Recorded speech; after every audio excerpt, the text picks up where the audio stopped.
Can Zhen Huan, blessed with both beauty and talent, truly outshine all in the imperial harem and enjoy everlasting favor? Confused by her words and noticing the day turning to evening, I suddenly remembered that it had been a long while since anyone had returned from helping Chun'er retrieve her kite. At that moment, with the sunset blazing like fire, casting a blood-red glow on the peach trees, an ominous feeling crept into my heart. I immediately ordered a search for everyone. Chun'er was found quickly. When Zhen returned at night to report, her face was unable to hide the sorrow and shock. The heaviness of her steps already alarmed me, but I hadn't prepared for the worst. I assumed at most someone had made a mistake and got scolded by one of the consorts. However, Zhen's silence was mournfully profound, and the suppressed cries and lamentations coming from the chambers where Chun'er resided confirmed the worst. I collapsed heavily into a chair. Zhen uttered only one sentence. Feng Liangyuan drowned in the Tay pool. When found, she was still clutching a broken kite. I was stunned, tears rolling down my cheeks, the sourness indescribable. How could I believe that Chun'er, who was lively and jumping around just this afternoon, had become a lifeless, cold body drowned in the Tay pool? Chun'er only 15 years old, how could I accept this? Just a short while ago, she was flying kites in the Shangling garden, playfully catching 7 and breaking a painted screen, eagerly waiting to be joyfully named a concubine at 16. Enjoying the exquisite pastries I prepared for her, making jokes. She even told me she would be the aunt to my child in my womb. The jade pendant for the betrothal ceremony was still here, yet she was suddenly gone. Seeing my distress, Zhen panicked, pushing me, but I refused to believe it until it was announced that Chun'er's body had been taken to the Yannian Hall. The news pierced my heart, and I burst into tears, pushing past everyone and running outside.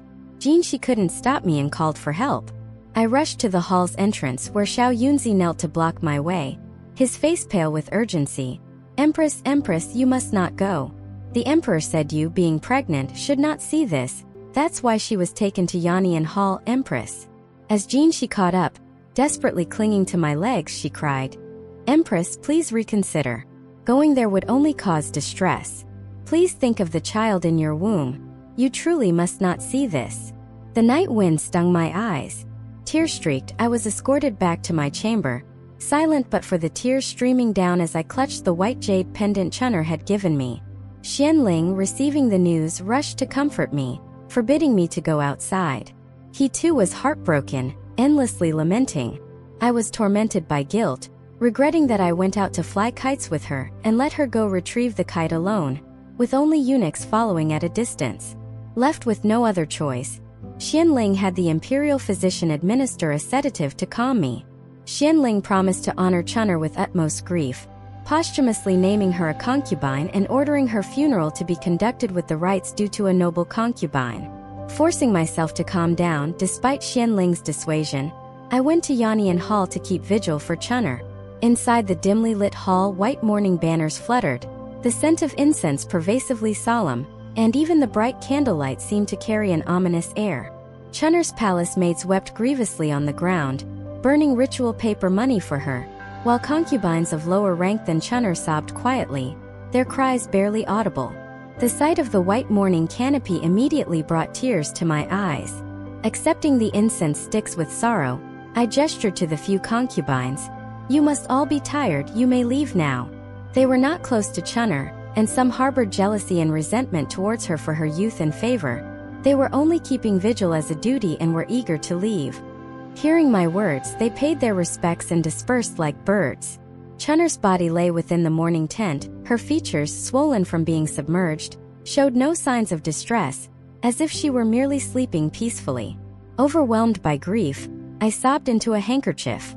As the night deepened, apart from my crying, silence enveloped the surroundings until a figure crawled towards me, clutching at the hem of my robe, begging through tears, Your Highness, please seek justice for my mistress. Looking closely, I recognized her as Chun'er's maid Suiyu. Pulling her up, I urged, What happened? Tell me slowly. Suiyu, reluctant to stand and ensuring no one else was around, boldly claimed, Your Highness, my mistress was murdered.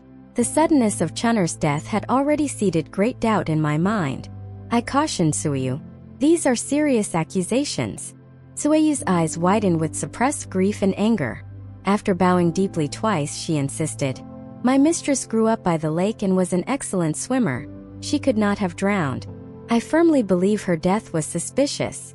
Initially consumed by grief over Chun'er's abrupt demise, my sorrow gradually gave way to clarity, revealing many inconsistencies. Summoning the eunuchs who had accompanied Chun'er that day, they reported that she ran too fast after retrieving the kite, disappearing beyond Jichuan Pavilion, and could not be found until later discovered in Tay Pool. Everyone assumed it was an accidental drowning, but now doubts loomed large.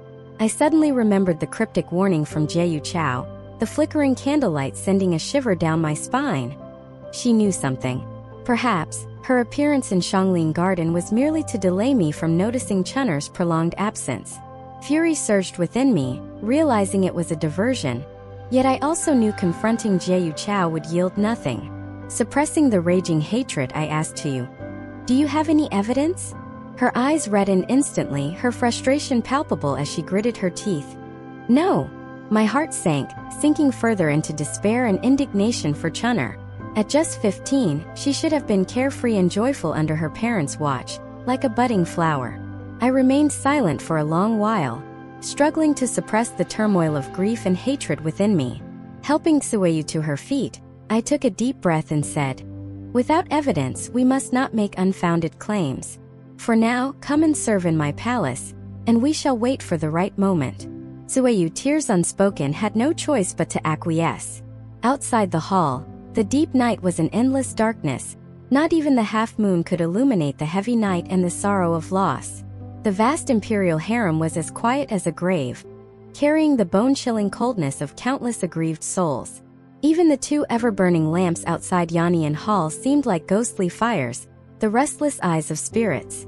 A fierce resolve glinted in my eyes as I looked upon Chun'er's body, vowing word by word. "If your mistress was indeed wronged, I will avenge her. She will not have died in vain." On the day of the mourning, the Empress and various consorts came to Yannian Hall. Suppressing my sorrow, I changed Chun'er into the funeral attire that had been prepared in advance. The Empress, standing by my side, couldn't stop her tears, lamenting softly. Feng Liangyuan was but a child when she entered the palace, and in just a few years, at the prime of her life and so favored by the emperor, how could she suddenly pass away so tragically? It's truly heartbreaking. Consort Hua also sighed. So young, truly a pity. Consort Hua, Consort K, Consort Jing, and Jieyu Chao were all wiping away tears. I had stopped crying, coldly observing Consort Hua standing far away at the entrance, sobbing quietly, feeling an indescribable disgust and loathing. Then an imperial edict from Xianling arrived, addressed to the Ministry of Rites and circulated to all the consorts. Concubine Feng, with her exemplary virtue, grace, and piety, shone brightly in our court. Her sudden demise fills our heart with sorrow. We hereby grant her the posthumous title of Chun, with funeral rites befitting a noble consort, to honor her virtuous wisdom and kindness in life. Furthermore, it was decreed that her coffin be moved to Taifei's tomb in 7 days, to be buried alongside Defei, Xianfei, and a few other prematurely deceased consorts. With her passing, this was all Xianling could do. There was quiet murmuring among the lower-ranked consorts, envying Chun'er's posthumous honor, considering it a significant consolation. But for me, I would have rather Chun'er lived without these empty titles and honors. In a daze, it was as if she was still in my palace, pointing to a tree of begonias, tilting her head with a cheerful smile, asking, "Sister, may I pick a flower?" So vivid and endearing. I knew it was her. My gaze hardened towards Consort Hua, my fists clenched. This was a vibrant life lost by my side. If there was any foul play in Chun'er's death, I was determined to seek justice for every bit of it. Follow us to avoid getting lost and enjoy endless exciting stories. For more content, please go to the Story Wall homepage to view more exciting novels.